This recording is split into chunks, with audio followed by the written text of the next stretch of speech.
Hello and welcome to this 48th episode of the Denver Homes Market Report.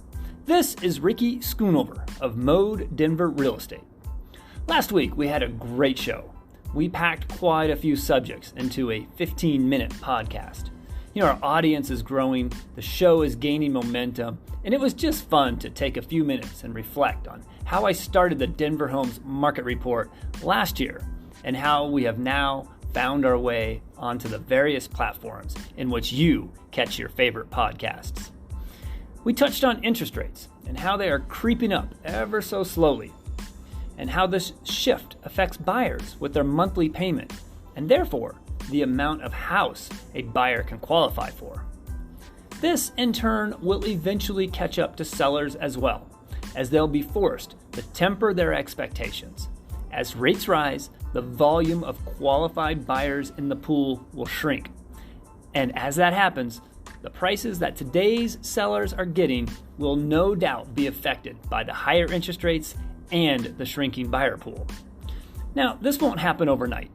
This is a longer-term issue. And as the trends on rates ebb and flow, so will the prices that sellers can expect to sell their homes for. We also spoke a little bit, by the way, how realtors get paid. First, for our buyers. In 99% of transactions, you as a buyer pay nothing to a realtor. I can assure you, when you hire me here at Mode Denver Real Estate, you will never be asked to pay a realtor fee, a retainer, or a commission. Here at Mode, we always negotiate the commissions from either the listing broker or the seller. So, the moral of the story is engage me early on. The more involved with the planning, the better. I can help you save time and money and find that perfect house. The service is free to you, regardless if you meet me today and we go to contract tomorrow, or we spend the next several months or even longer looking for your perfect home. The cost to you as a buyer is still zero. For my sellers, the quicker you get me involved, the more I can help you get ready, get your home ready.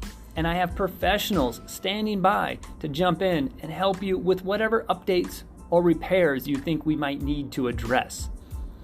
Again, the commissions are the same, whether you ask me to help you with the process or you call me to list that day.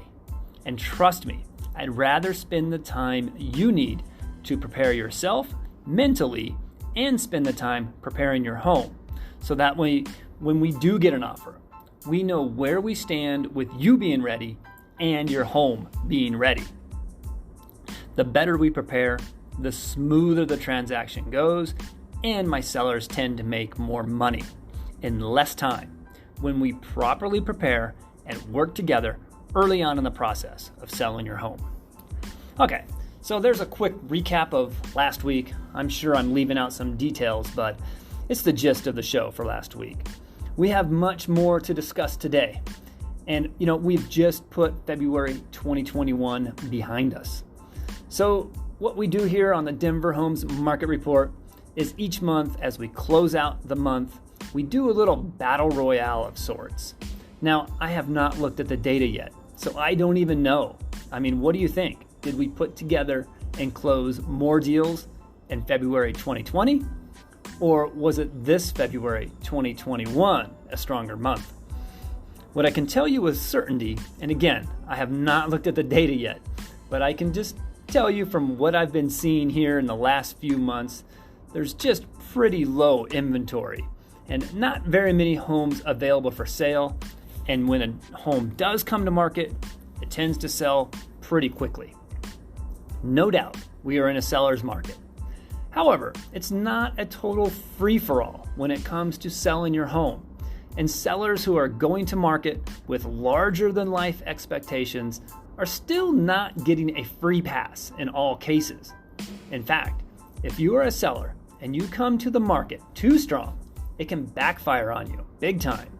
It may end up costing you not only time, as you sit on the market waiting for that right buyer to come along, the one that loves your property more than you do, you may find that buyer, but the old tried and true methods of determining the value that a reasonably educated buyer would be expected to pay, that continues to be the best practice in determining what price you're going to bring your home to market for. When you come in too high and then your home sits on the market, and this market a week or two is probably even too long, and you finally realize you came in too high, now you're backpedaling and you're lowering your price and you're trying to find that right buyer. Unfortunately, your right buyer were the motivated ones. They were probably in that mix of buyers who were saving your listing and trying to see it over the weekend. And, once they saw your home, they realized you priced it too high. And it just did not appeal to them at that price. And guess what? Buying in large, even after massive price drops, that right buyer does not come back to you. They have already seen your house and picked out a dozen of other reasons why not to like it. And your extravagant price was only one of the issues. If you were priced right, they would not have been looking for those dozen other issues that they needed to in order to talk themselves out of your home. Bottom line, as large of a decision real estate is, it may come as a surprise to you that real estate continues to be a split-second emotional decision. That buying decision takes place in a moment's notice. And once that decision is made, especially if a buyer decides this is not the right house, buyers do not typically come back.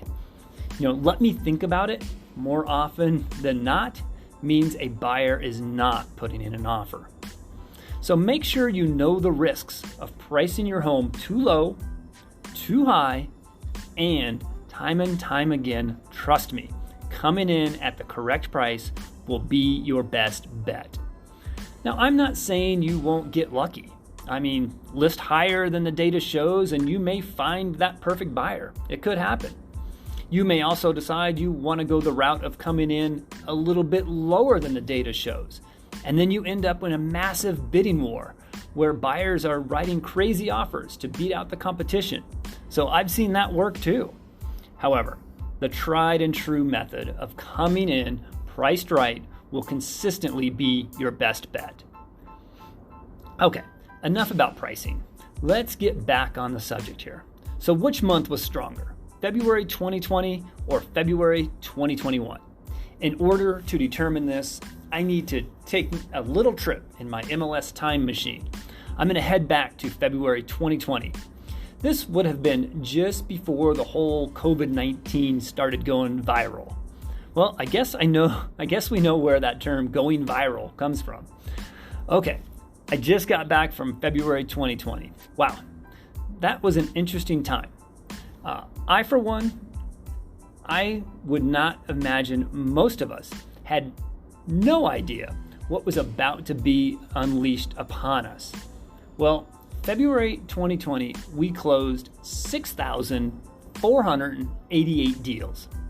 That's a really solid number. That is pre-COVID. So what about this past month? What about 2021? We know the inventory is low, but were we able to bring more buyers and more sellers to the closing table this past February, or was February 2020 a stronger month? Drum roll, please. Well, we closed 6,634 deals in February of 2021. That is slightly higher than last year. In fact, it's 146 more deals closed in February 2021 over February 2020. That is a bit of a flip-flop from last month, where January 2020 was slightly stronger than January 2021. So it just goes to show you the real estate market in Denver is not going anywhere anytime soon, at least not according to these numbers. We continue to have a healthy market. In fact, a bit too healthy from a buyer, seller to inventory balance, which is making it tough right now for our buyers who are really being asked to step up their game in order to become homeowners. My guess is the feds will continue to work on their monetary policy, which will continue upward pressure on interest rates and inch upwards, and will slowly balance out this market to a bit. So if you have a home to sell and you want top dollar, consider getting your home on the market sooner than later so that buyers are willing to pay the money to you rather than having to temper their offer price to compensate for the higher interest payments. If you also want to buy a new house, now is a great time to close your deal on your old home, which also pays off that old interest rate and your old mortgage and allows you to buy your new home right now, where you can still lock in a 30-year fixed rate for right around 3%. If you are a buyer, do not despair. But also, if you're going to have to get off the sidelines. No more casually looking online, waiting for things to change, because I'm telling you, the rates are changing and they are not moving in your favor. If you closed your deal in the past 3 months, you very well may have timed the market perfectly. But if you've been on the sidelines, do not get discouraged. But you do have to get motivated. And what I mean by that is, first call me. Let's do a phone interview. I'll ask you a few questions, and based off your needs, I'll start putting current homes available for sale in your inbox as soon as they come available. Then we need to be out at least a few days each week looking at homes as they hit the market. We should be writing 3 offers a week minimum. I'm telling you, this is where we'll find success. 3 offers a week for the next 3 to 4 weeks. We will win you a bid if you are following this formula. If you're on social media like I am, I'm sure you're seeing the same frustrated buyers who are not finding success. They are on social media looking for answers. The answer is hire an experienced realtor. Let them guide you.